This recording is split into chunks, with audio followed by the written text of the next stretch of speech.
জানিস টিয়া, আজ স্কুলে না নীলু আমাকে খুব রাগিয়েছে। ও ভাবছে আমি কিছুই পারি না। আচ্ছা, তুই তো আমায় চিনিস, তাই না? আমি কি আসলে অতটা খারাপ? শুধু তুই আসিস যে আমাকে বুঝিস। মা বকা দিলে যখন আমার কান্না পাই, তুই কেমন করে যেন বুঝে যাস।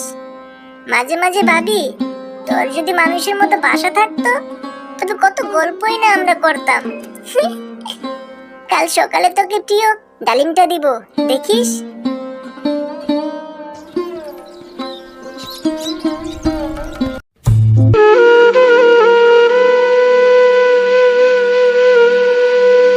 টিয়া, এই টিয়া, ওঠ না, দেখ আমি তোর জন্য খাবার এনেছি।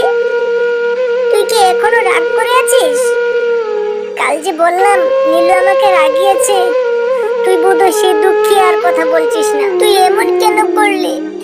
তুই না আমার সব কথা শুনতে। এখন আমি কার কাছে গিয়ে মনের কথা বলবো?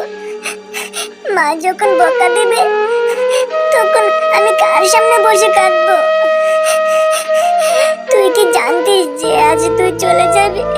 তাই কি কাল বিকেলে ওতে মন দিয়ে আমার কথা শুনছিলে?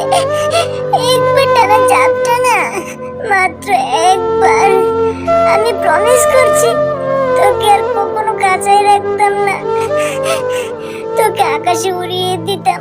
তুই শুধু বেঁচে থাকতি, একটু বেঁচে থাকতি।